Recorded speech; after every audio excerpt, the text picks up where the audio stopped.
Alors on est mardi donc 7 Shvat et nous sommes arrivés d'Avhet de Avodah Zarah. D'Avhet, nous sommes à la nouvelle Mishnah, la 7e grande ligne, donc la 7e nouvelle Mishnah. Matnetin, la Mishnah enseigne. Ve'elo edehen shel avdei kohavim. Voici donc les fêtes donc des goyim, des idolâtres, et pour lesquels on avait dit donc précédemment, 3 jours avant, on n'a pas le droit de faire du commerce avec eux ou autre chose. C'est Kalanda, Ustarnura, Vekartissim. Alors, ce sont les 3 fêtes. Ils s'appellent Kalanda, Sarnora ou Kartissim. On va les voir dans la Gemara. Après, la Mishnah rajoute V'yom Genusia shel Malchehem. Yom Genusia, c'est-à-dire le jour du couronnement du roi. Ça aussi, ils faisaient un jour de fête pour remercier leur Avodah Zarah, donc quand ils ont été couronnés. V'yom Halida, V'yom Hamita, Devdei Rabbi Meir. Rabbi Meir, d'abord, Yom Halida, le jour de leur naissance aussi, ils font un sacrifice à la Avodah Zarah, donc les rois, et donc c'est aussi un jour de fête. Après, V'yom Hamita, Devdei Rabbi Meir, c'est le jour de la mort du roi, donc ils font aussi un service pour leur Avodah Zarah. Mais Hachamim omrim, Kol mita sheyesh ba srefa, yesh ba avodat kohavim. She'en ba srefa, en ba avodat kohavim. Ils avaient l'habitude à l'époque, quand un roi il meurt, on brûle toutes ses affaires. Alors si donc le roi il est grand et donc on brûle ses affaires, alors ils font ça donc un jour donc comme un jour de fête d'Avodah Zarah. Mais si on ne brûle pas les habits, et donc on ne fait pas d'Avodah Zarah. Alors que Rabbi Meir le dit, n'importe quel roi, quand il meurt, ils font donc un jour de fête et c'est Avodah Zarah. Aval, mais Yom Tirlahat Zekano Uvalodeto, le jour où le roi se rase la barbe. Ou encore, le jour où il se rase Balorito, il fait la coupe au bol. Et donc c'est 2 jours différents. Ou encore, Yom Sha'alabo Min Hayam, le jour où le roi il a été sauvé, il a fait un voyage en mer, à l'époque c'était dangereux, dès qu'il sort, il arrive à bon port donc, il faisait aussi une fête, remerciement à Avodah Zarah. Ou encore,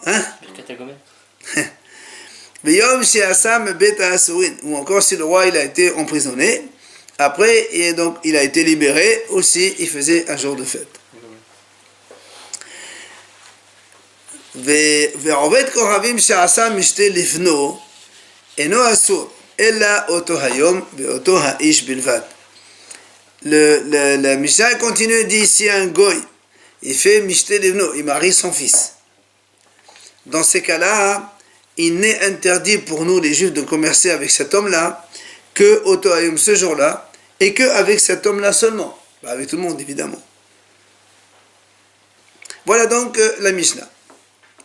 Gemara, donc on va expliquer maintenant ce que c'est les 2 fêtes donc des goyim. Amar Rav Hanan bar Rava, Kalonda shmona yamim achat tchufa, starnura shmona yamim lifnei tekufa. Donc il dit Rav Hanan, donc c'est quoi Kalonda? C'est 8 jours après la tchufa de Tevet, on avait vu donc, il faisait 8 jours de fête. Starnura, c'est 8 jours avant la tchufa de Tevet. Vesimaner, si tu veux maintenant ne pas te tromper, rappelle-toi le passage qui dit Ahol wa kedem sartan et vegomer. On a déjà vu ça. Le passage qui dit derrière et devant. Et là aussi, ça veut dire que la première fête, c'est les 8 jours après la troufa. Et la deuxième, c'est les 8 jours avant la troufa. Alors, la Gemara va nous expliquer d'où venaient un peu ces fêtes des goyim. Tano Rabbanan, Hachamim enseigne. Les filles, Shala'a Adam Arishon, Yom Shemet Ma'ed Veholech.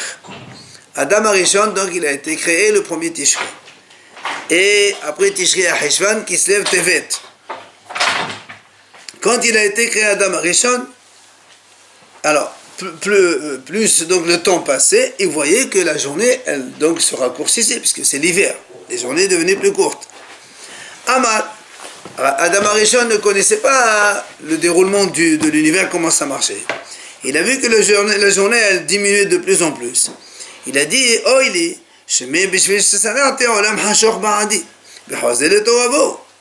il a dit peut-être que c'est à cause de sa faute que le monde est en train de s'obscurcir progressivement Et ça veut dire, pour lui, ils allaient finir par devenir tout noir. Et donc, ça deviendrait à l'état initial de Tohu Bohu. C'est-à-dire le vendredi soir. Non, non, non.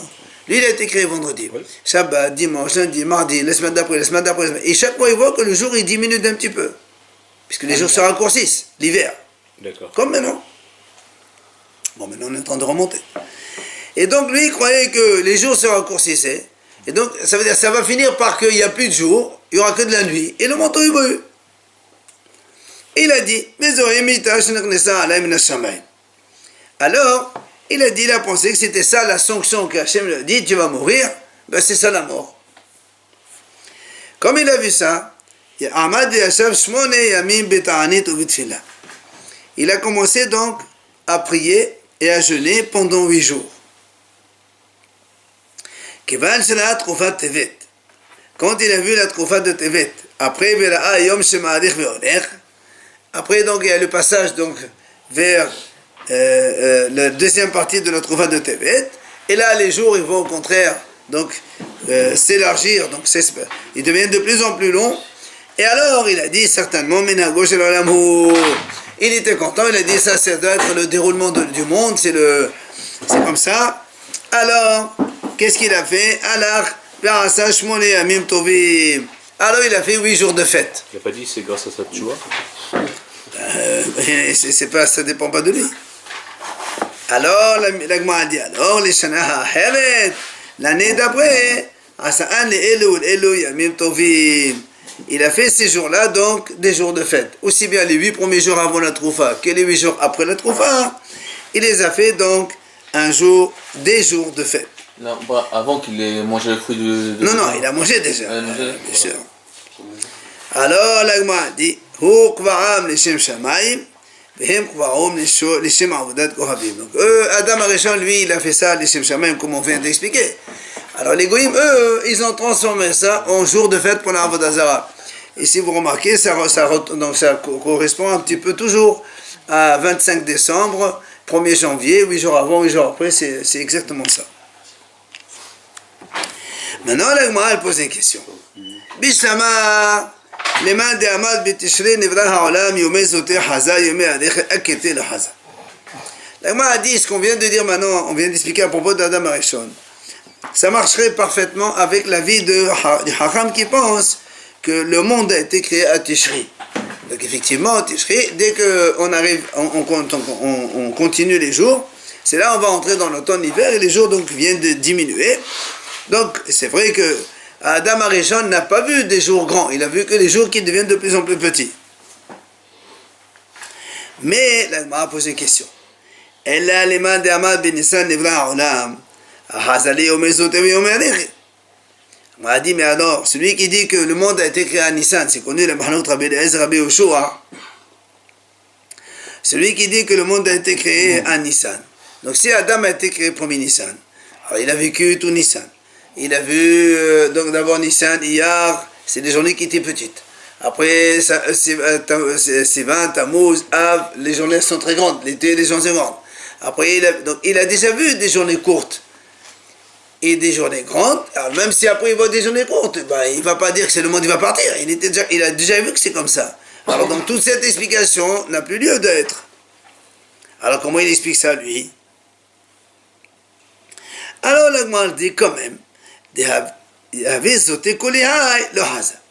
c'est vrai, même s'il a vu Nissan où les journées n'étaient pas très très longues, mais des journées aussi courtes que celles de Tevet, il n'a jamais vu. Et donc il peut très bien là aussi se dire, tiens, mince, le monde il va tourner comme avant. Et le premier jour, le Yom Tishi, il n'a pas pu se poser la question, voilà, il y a la nuit, qu'il est né vendredi matin. Non, il est né vendredi après-midi en fin de journée. La nuit, après la faute, il commence à voir la nuit qui tombe. Ça y est marqué, il savait très bien que le soir et le matin. C'est pas marqué. Bah tiens, il va le dire maintenant. Tano Rabbanan. Yom Shnevrabo Adam Arishon. Le jour où Adam Arishon a été créé. Kivan Sheshak Allah Hamad, voilà. Le soleil s'est couché. Amad, oh il est chez Beshvil Sesarat et Olam Hashor Ba'ad. Et bien Hazor Olam le Toavo. Et justement, alors le premier jour il a été créé. Quand il a vu la nuit tomber, il a dit malheur à moi. C'est parce que j'ai fauté que le monde va s'obscurcir sur moi. Et v'yahazon olam le tohu vavohu. Et le monde va revenir à l'état de tohu bohu.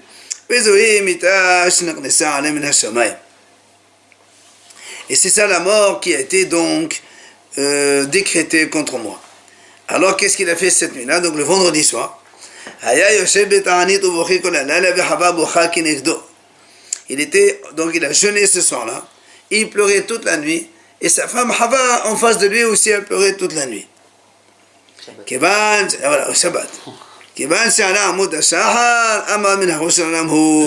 l'aube s'est levée le lendemain, il a dit, ah, donc c'est le monde qui est comme ça, donc le jour et la nuit, donc c'est pas à cause de lui. Il était content.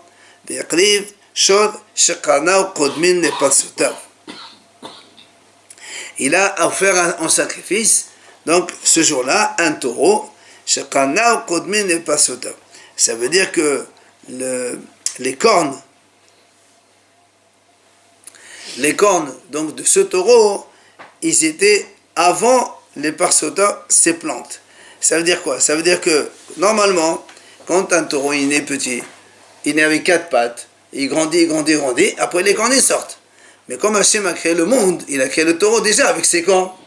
Donc les cornes ils étaient avant ses pieds. Puisqu'il a créé la tête après les pieds. La tête elle était avec les cornes. C'est pour ça qu'il dit c'est un taureau dont les cornes ont précédé ses pattes. D'où on apprend ça?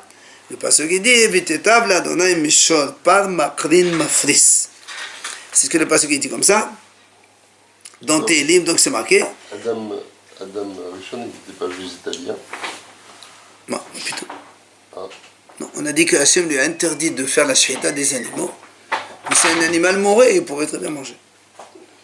Et donc, il dit ici que le passage qui dit Vitetav l'Hachem mishol par makrin mafris. C'est marqué makrin d'abord, donc les cornes. Mafris, les pattes. Amar Rav Yehuda Amar Shmuel. Il nous dit à Rav Yehuda nom de Shmuel encore. Shod shehekriv Adam Arishon keren achat haytalo b'metzho. Le taureau qu'Adam Arishon a offert en sacrifice, il avait qu'une seule corne au centre de son front, pas 2 cornes. Comment il apprend ça? Hein? C'est le corne. Si tu veux. C'est Nehemar Vitetav l'Adonai mishol par makrin mafris. Alors le passage il dit, comme il y a marqué mishol par makrin mafris, donc dans le passage c'est marqué makrin sans vav. Alors c'est pour ça que l'agma sans yud, pardon, sans le yud, makrin il n'y a pas le yud. C'est pour ça que l'agma a dit makrin c'est corne, d'accord? Alors l'agma a dit voilà keren. Alors on a dit makrin tate mashma. Comme on te dit, il y avait une seule corne. Makrin, il y a un yud là-bas. Makrin, ça veut dire c'est comme si c'est au pluriel, il y a 2 cornes. Alors, Amar Rav Nachman Bar Yitzhak, Mirkeren Ketiv. Il ne faut pas dire makrin, comme il n'y a pas de yud, alors Mirkeren, c'est une seule corne, ça suffit. Alors, l'agma a dit comme ça. Il faut corriger au lieu de Amar, il faut dire Ba'i Rav Matna. Rav Matna, il a posé une question. Il dit Romi She'asta Kalanda. Donc, Rome, c'est les Romains, donc les Goïm, les idolâtres, c'est eux qui ont instauré donc Kalanda, la fête de Kalanda dont on a dit maintenant, c'était les 8 jours après la Troufa de Tevet. Et donc, on a dit 3 jours avant, on n'a pas le droit de commercer avec eux. Alors, il dit, le Ramadan, il pose la question, il dit maintenant, Rome, elle avait sous sa domination d'autres villes autour, ou pays autour. Donc Rome, c'est Rome. Et après, autour, il y avait des pays qu'elle dominait. Est-ce que la question elle est est-ce que ces autres villes qui sont sous la domination de Rome, est-ce qu'elles sont aussi interdites de commercer avec elles ou c'est permis? Ça veut dire que les autres villes, eux, ils font pas de Avodah Zarah. C'est que Rome qui fait la Avodah Zarah, cette fête-là. Mais comme eux, ils sont sous la domination de Rome, et donc ils payent des impôts. La question est, si nous on commerce avec eux, après eux, ils vont donner à Rome. Est-ce que ça va pas aussi à la Avodah Zarah, donc ce sera assourd, ou c'est permis? C'est la question de Ramadan. Rabbi Yoshua ben Levi Amar, Kalanda Asura la Kolhi. Les mérosettes se font descendre. Alors Rabbi Yoshua, il dit, Kalanda Asura la Kolhi. Il dit non, c'est interdit pour tous. Ça, c'est Rabbi Yoshua. Rabbi Yohanan Amar, non, en asura ella le'ovdeha bilvad. Vient Rabbi Yohanan, dit non. L'interdiction, elle est que seulement pour ceux qui adorent cette avodah zara, c'est-à-dire que pour Rome et pas pour les villes voisines.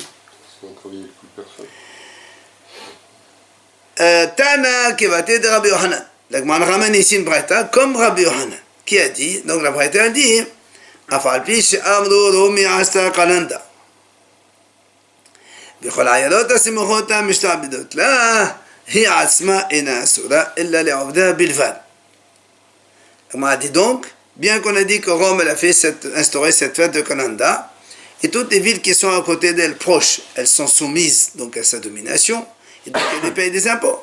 Malgré tout, Ena Asura, donc c'est l'interdiction, elle est seulement que pour les Avdeha, ceux qui adorent cette avodah zara, c'est-à-dire que la ville de Rome seulement, et pas les autres villes voisines. Après, l'Agma ramène ici la deuxième Starnalia, ou Khratsim, ou Yom Ginusha Shel Malchehem, Yom Shomlach Bo Melech, Lefanav Asur, Aharam Muta. Donc l'Agma nous dit maintenant, donc ça c'est un Starnalia, Vikratsim, ce sont des jours de fête qu'on a donc cités dans la Mishnah. Et on a dit aussi le jour du couronnement du roi, ou Yom Sheoblachmo Bo Melech. Les Fanav Asur, le avant c'est interdit, 3 jours avant, et Ve'ahala Muta. Et après c'est permis. Mais on a dit aussi, on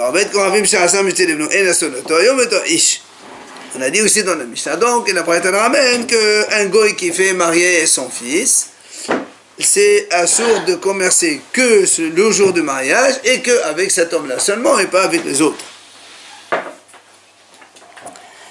Amar Ravashi, il vient Ravashi dit, Afana Nami Tanina. Nous aussi, on a déjà étudié cela. Tekatani, c'est marqué, Yom Tirlahat Zekano Balodeto. Donc le jour où le roi se rase la barbe, ou encore il fait sa coupe au bol, le jour où le roi il a été, donc il est sorti de la mer. Il revient de mer. C'est la bière Braïta. Oui, d'accord. Et le jour où il a été sorti de prison. Donc ce n'est interdit que ce jour-là seulement et qu'avec cet homme-là. Alors là, m'a dit, Bishama Oto Ayom, quand tu me dis ce jour-là, la pourqué les fanaun ahara, c'est pour exclure le jour avant et le jour après. Donc ceux-là, ils sont moutards. Mais quand tu dis Ella Oto Haish, la pourquoi tu me dis cet homme-là seulement? Là où la pourqué Meshar Bedav, n'est-ce pas, c'est pour exclure ceux qui sont asservis à lui. Donc tu vois bien que, comme dans la ville, on a dit Rome, elle a des villes qui sont soumises à elle, il n'y a que Rome qui est interdite et pas les autres villes voisines. Comme ici, il n'y a que ce monsieur-là et pas ses esclaves, ses serviteurs, ils ne sont pas donc inclus dans l'interdiction. De là, on voit donc Shema Mina, comme il a dit Rabbi Yohanan, seulement elle-même, la ville, elle est interdite et pas les autres. Tania, Rabbi Ishmael Omer. Rabbi Ishmael, il dit comme ça. Israël, Shebechus La'ares, il dit comme ça, les Bnei Israël qui se trouvent en dehors d'Israël, on les considère comme, ils font la avodah zara betahora. Ça veut dire betahora, sans avoir l'intention, ils font la avodah zara. C'est déjà forcé. Attends, la m'a dit que ça, c'est quoi cette histoire que tu racontes? Elle m'a dit comme ça, imagine un goy, donc un idolâtre, il fait marier son fils. Et il invite tous les juifs de sa ville. Venez manger.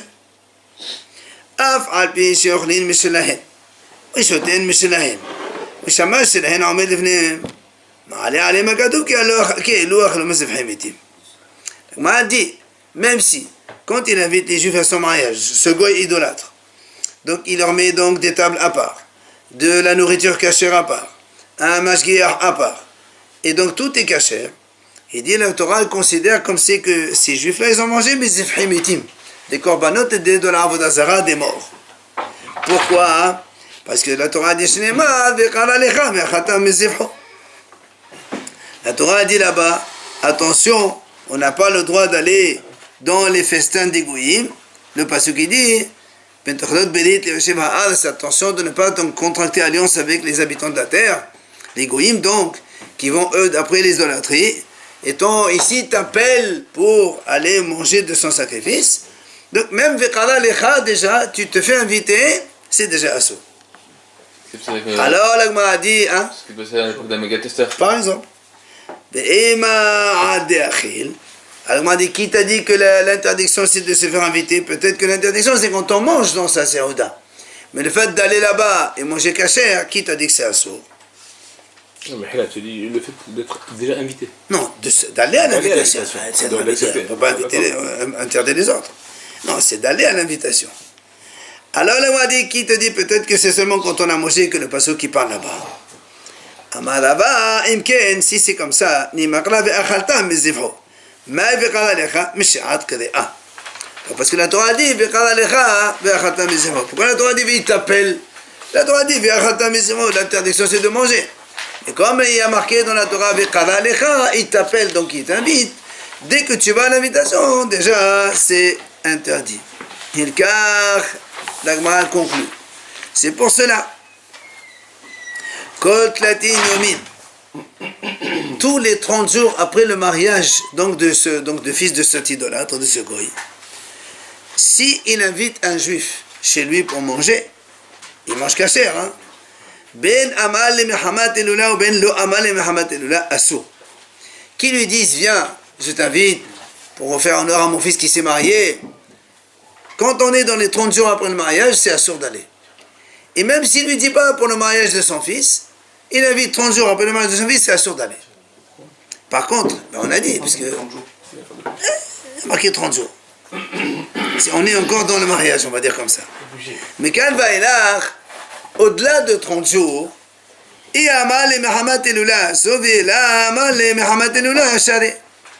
maintenant il ne lui dit pas, donc au-delà de 30 jours, s'il invite et dit viens manger chez moi, comme ça simplement il peut aller manger, évidemment kasher chez le goy.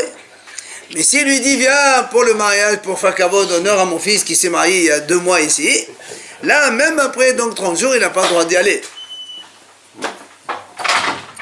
Alors là, on a dit, alors ici lui dit maintenant, pour le mariage, on a dit, même après 30 jours, c'est assourd d'aller manger. Jusqu'à quand? Jusqu'à quand on considère qu'on est encore dans l'interdiction d'après le mariage? Et non, on est après 30 jours là. Même après 30 jours, on a dit dans les 30 jours, qu'ils lui disent ou qu'ils lui disent pas, c'est assourd. Après 30 jours, seulement s'il lui dit, c'est pour l'honneur du mariage de mon fils, on n'a pas le droit d'y aller. Mais s'il lui dit pas, c'est moutard. Alors on dit après 30 jours, et jusqu'à quand? Jusqu'à l'éternité. Alors dans ces cas-là, on peut jamais y aller. Amar papa papa il dit jusqu'à 12 mois. Jusqu'à 12 mois après le mariage, tant qu'il te dit c'est pour le mariage de mon fils, eh bien c'est assuré d'aller manger. Alors maintenant, le m'a a dit et dès le début, à partir de quand c'est interdit? C'est-à-dire quand le goy se prépare déjà, il prépare le mariage de son fils. À partir de quand on prétend que c'est pour le mariage et c'est assourd? Bien sûr, on ne parle pas du jour de mariage et au-delà, mais même dans les préparatifs d'avant. Ama la papa, mais chez Medelama, mais quel amour ça, il a dit Papa, au nom de Rabat, dès qu'il commence à mettre de l'orge pour faire la bière, à l'époque apparemment la liqueur, dès qu'il commence à mettre ça dans les cruches, ça veut dire c'est ça les préparatifs pour le mariage, et à partir de ce moment-là, il n'a pas le droit d'aller chez le gars. Maintenant, là, m'a dit, nous on vient de dire donc après 12 mois c'est permis. On m'a dit quoi? Après 12 mois c'est permis. Pourtant, Rav Yitzhak balé de Rav Shashia. Rav Yitzhak, le fils de Rav Shashia. Il a voyagé chez ce fameux un goy donc, qui a marié son fils, et on est au-delà des 12 mois.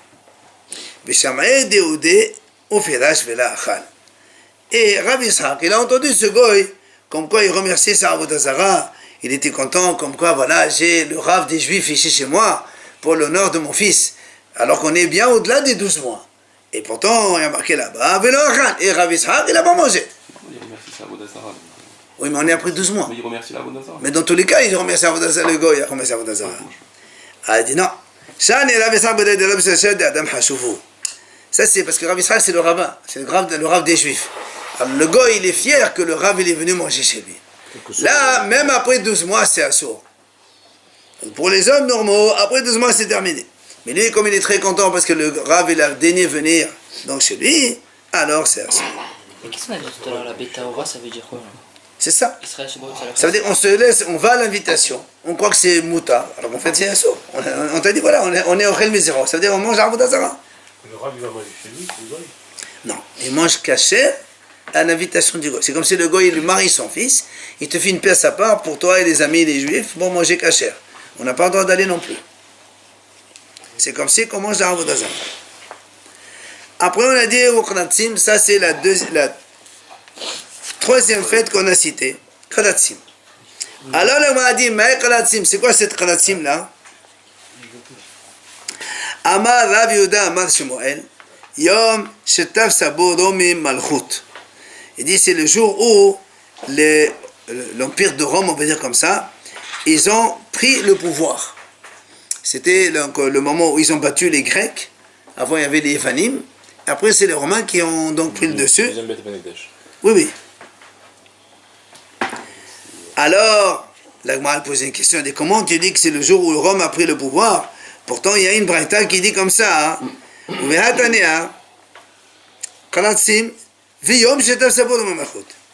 une braïta, c'est marqué là-bas, Khalatsim, c'est un jour, et le jour où Rome a pris le pouvoir, c'est un deuxième jour. Donc, c'est 2 jours différents. Et toi, tu m'as dit Khalatsim, c'est le jour où ils ont pris le pouvoir, donc c'est un deuxième. Amar Rav Yosef répond, il dit oui, c'est vrai. Effectivement, Rome, donc, elle a pris 2 fois le pouvoir. Quand Ahat Bime Cléopatra, donc c'est Cléopâtre Malketa, la reine, Ahat Shetavsa Bime Ivanim. Ah, c'est à l'époque donc de Cléopâtre, où les Romains l'ont battu, donc ils ont pris le pouvoir. Et le deuxième, c'est lorsque les Romains, ils ont battu les Grecs. Donc 2 fois, ils ont pris le pouvoir. C'est pour ça qu'il y a donc 2 jours donc, de remerciement à la Avodazara que les Romains faisaient.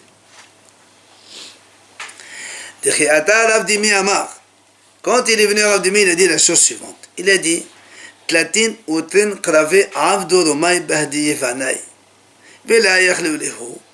dit 32 guerres. Ils ont fait les Romains contre les Grecs et les Romains n'ont pas réussi à les battre. Jusqu'à Ad. Jusqu'à ce que les Romains ils aient associé des Juifs avec eux, alors ils ont battu les Grecs. Quand ils ont associé les Juifs avec eux, ils ont fait une condition entre eux. Les Romains ont dit aux Juifs, voilà,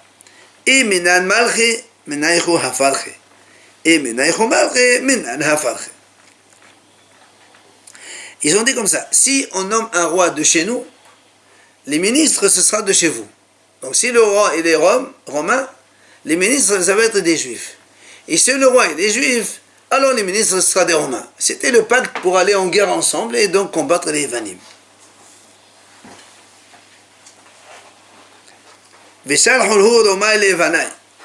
Alors les Romains, ils ont envoyé aux Grecs, ils leur ont dit la chose suivante. Jusqu'à présent, on faisait des guerres entre nous et on n'arrivait pas donc à quelqu'un qui gagne la guerre. Maintenant on va essayer de prendre le pouvoir, mais avec des raisonnements. C'est quoi? Ils leur ont dit comme ça.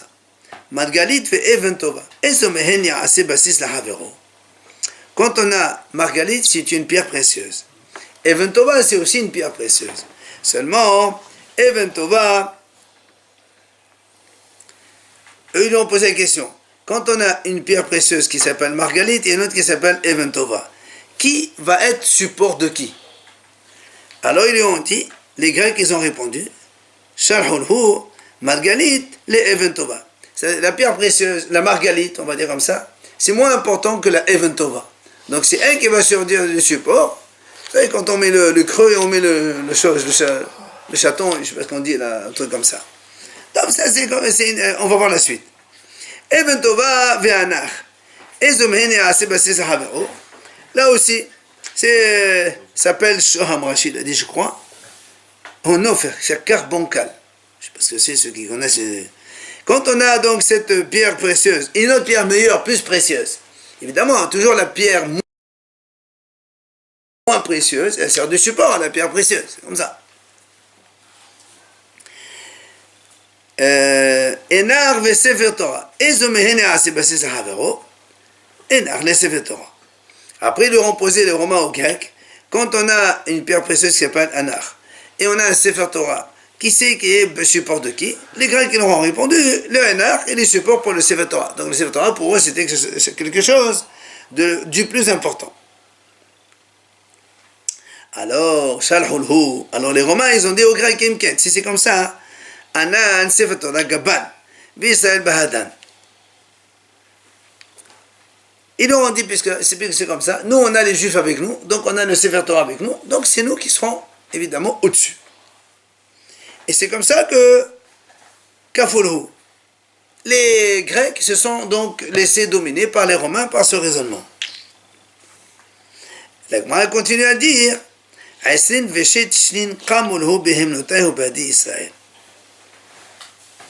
pendant 26 ans, les Romains ont resté fidèles à leur pacte qu'ils ont fait avec les Juifs. Si le roi est de chez nous, les ministres sont de chez vous, le roi de chez vous, les ministres de chez nous, donc on reste comme ça, pendant 26 ans. Mais Calva et là, non, ils ont gagné déjà, la guerre, c'est terminé. C'est quoi? Le roi, c'est donc le... On ne sait pas, mais bon, on te dit, voilà, c'est-à-dire ils sont restés en pacte, comme quoi ils étaient tous les deux, ils régnaient ensemble. Mais après 26 ans, les Romains, ils ont commencé à donc dominer les Juifs, donc à les faire subir des travaux. Alors, moi a dit, pourquoi ils ont changé? Mais pourquoi les Romains, ils ont commencé à faire gentil, après ils ont changé? Alors il te dit, parce que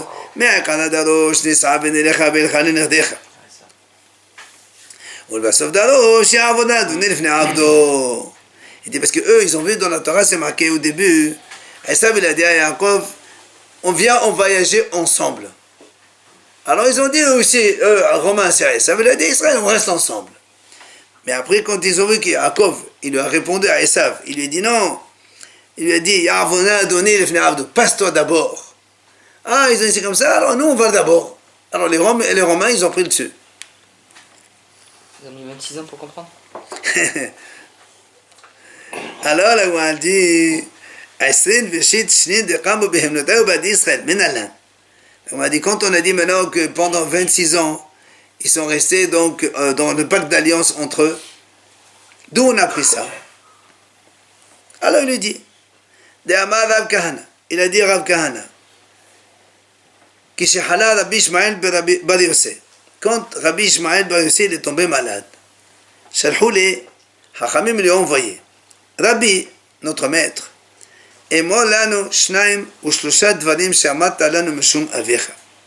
dis-nous 2 ou 3 enseignements au nom de ton père, donc Rabbi Yossi. Amaléhu, il leur a dit la chose suivante.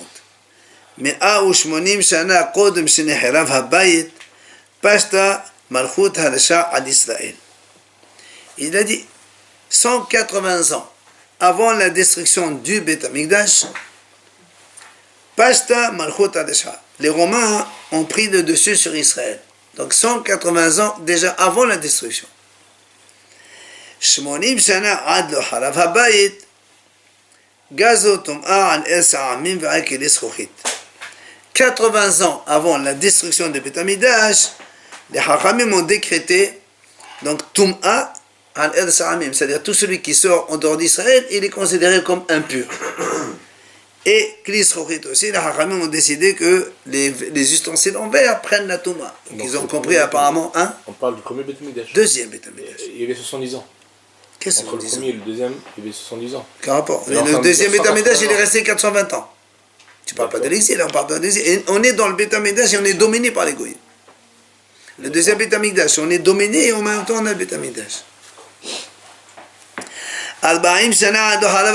40 ans avant que le Beth Amikdash ne soit détruit, Galta Sanhedrin Yashvala Bahanut.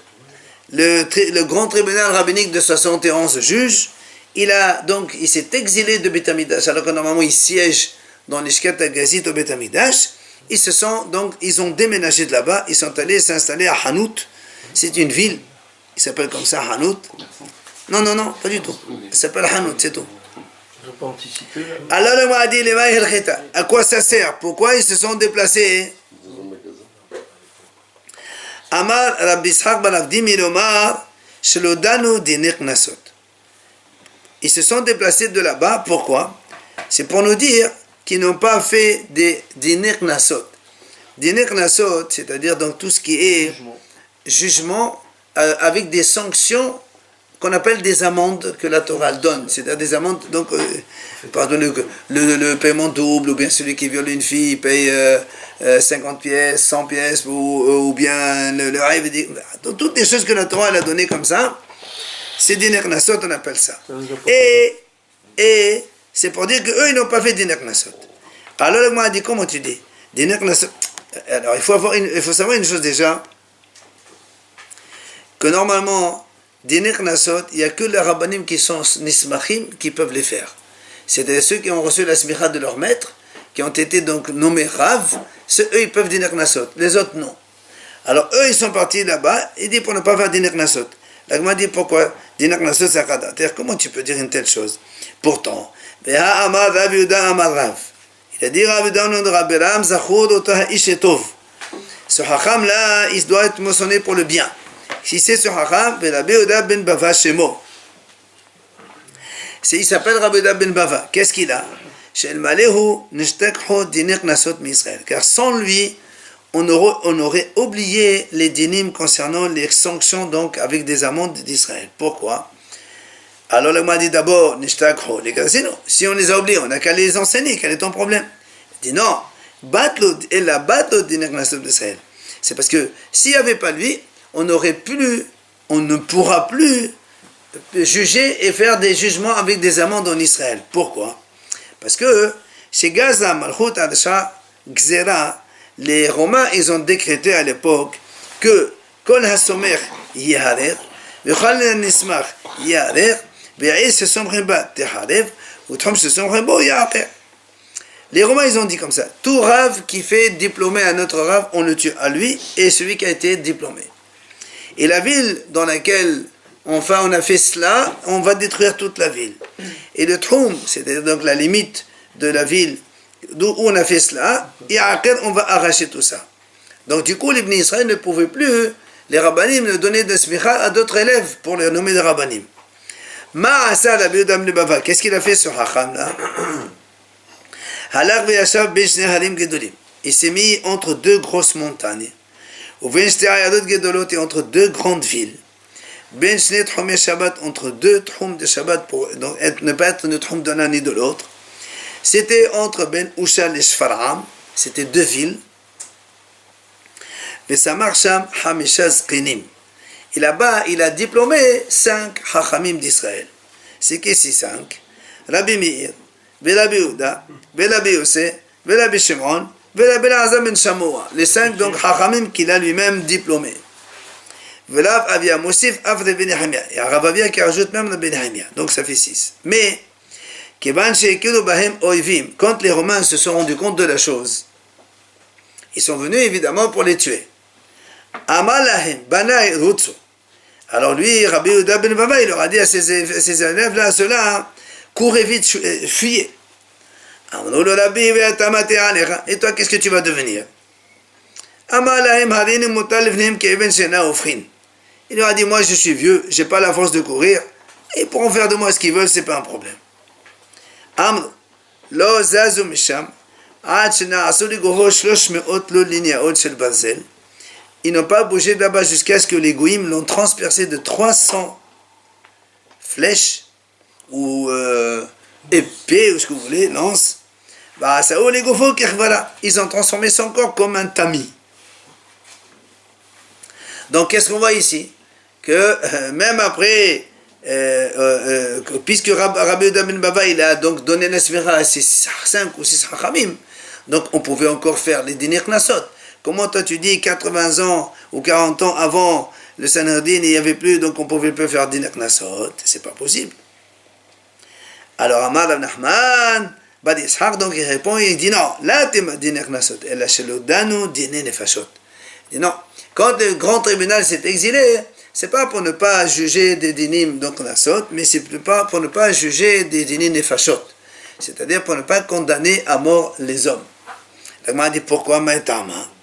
Il dit parce que Kiban de Hazoud en fi shel Hodoshin, Vela Yachle Nemidan, Amru Motav Nirle Memakom le Makom qui rit de là les Haïvou. Il dit parce que comme ils ont vu qu'il y avait beaucoup de meurtres, donc là-bas il y avait beaucoup de meurtres en Israël, et à cause de ça ils ne pouvaient pas juger tout le monde, alors ils ont dit dans ces cas-là il vaut mieux pour nous de déménager de notre salle l'Ishkat HaGazit au Beth Amikdash, parce que quand est-ce qu'on peut faire des condamnations à mort? C'est seulement quand il y a le grand tribunal qui siège au Beth Amikdash. Alors il dit on va se déplacer, comme ça donc on n'aura pas donc responsabilité de juger ces gens-là. Dirtiv, parce que le pasuk il dit tu feras selon les paroles qui te diront à partir de cet endroit. Et donc tu vois bien que la Torah insiste, mais la med shamakom gorem, que l'endroit il a donc de l'importance. Donc s'il y a le grand tribunal au Beth Amikdash, ils peuvent juger des condamnations à mort, et s'il n'est pas, alors ils ne peuvent plus le faire. Ben, c'est pour ça qu'ils sont partis de là-bas, justement, pour ne pas avoir à faire ces condamnations à mort. Et donc, c'est de là où on apprend que qu'est-ce qu'on a dit? Oui, voilà, donc c'est de là qu'on apprend que la raison pour laquelle le Sanhedrin il s'est déplacé, il est parti de l'Ishkat HaGazit, il est parti dans la ville de Hanout. Donc on verra demain cette histoire de 26 ans et tout le conte.